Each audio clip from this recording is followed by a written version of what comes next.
Prêt? Caméra 1. Lance.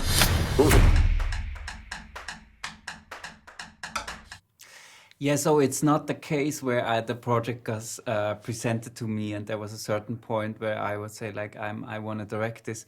It was rather that I developed it from the very beginning on together with the producers and the writer.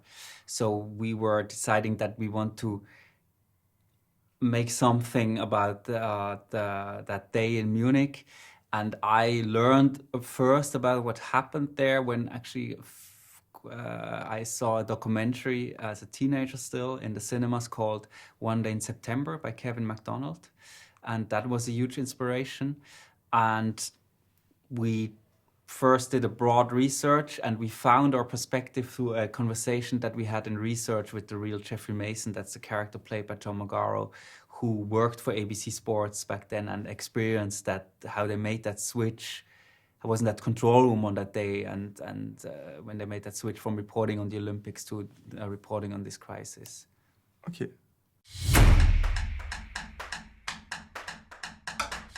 I mean, it's not difficult, but what took the longest part, of course, was the research, because we really wanted to find out as much as possible before starting to write, and also we wanted to have everything portrayed as authentically as possible, not only the from a story point of view, but also from like the whole technical apparatus. We wanted to be portrayed really authentically in our film. And then what was a really big challenge actually was getting some of the original footage, the copyright, because while we did recreate some of the scenes, for example, in the Olympic Village, we knew that we want to have the original footage of Jim McKay hosting into the cameras.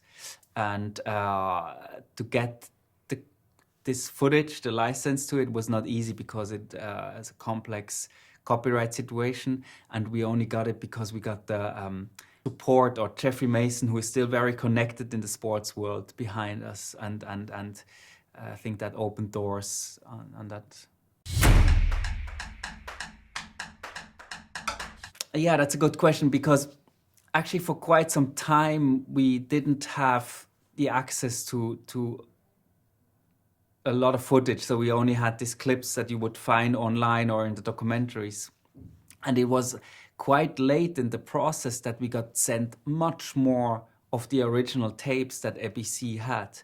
And when we received this, that's actually had a huge influence. We restructured the scripts, a lot of things then we learned. I can give you an example. For example, the moment when they have to cancel the interview with one of the athletes who could escape in the morning, and they suddenly have to cancel it because they are losing the slot on the satellite. That happened for real. This is something that we didn't come up as writers with the idea, because we only saw it in the footage, how he suddenly had to, in the middle of that interview, stop it because they were losing the satellite.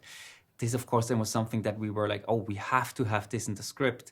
So we learned a lot, or we adapted the structure of a script then a lot again when we had these more of these tapes.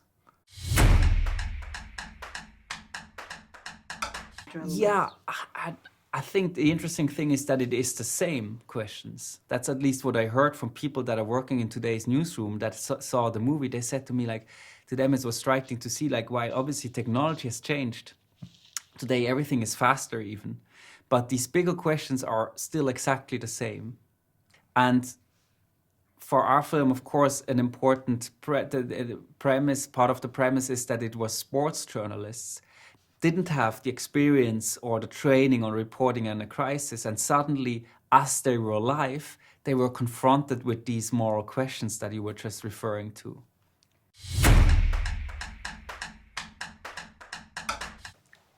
That's a good question. Actually, there were surprisingly few scenes that cut out.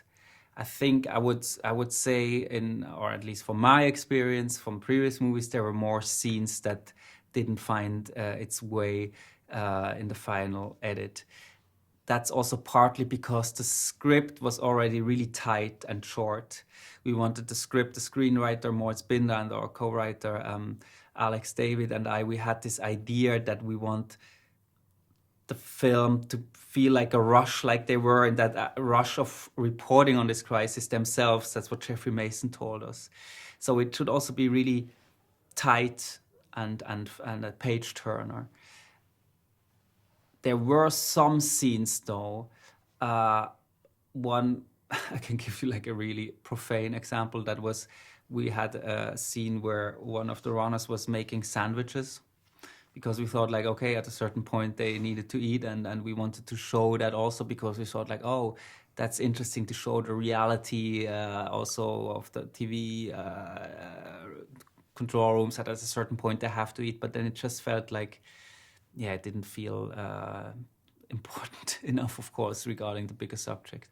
So that's a little example. And then we had one scene that was really not, that I'm still, if I look at it today, I'm like, oh, too bad that this scene didn't find its way into the movie, but it just felt like everything has been said and done. We had a final encounter at the end between the character of John McGarr and the character of Ben Chaplin, where they discussed things again, what happened on that day, and it just felt like everything has been said already. And we wanted the audience to rather reflect on these questions rather than our characters in the movie doing this.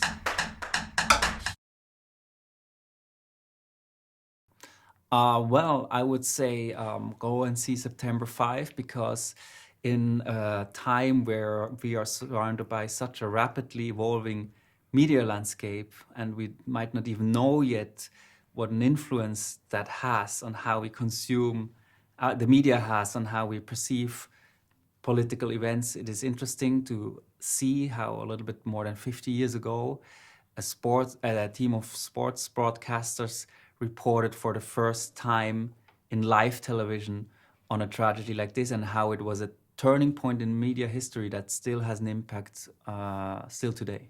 Ils savent très bien que le monde entier regarde. S'ils tuent un des otages, en direct à la télévision, quelle histoire on raconte? La nôtre ou la leur?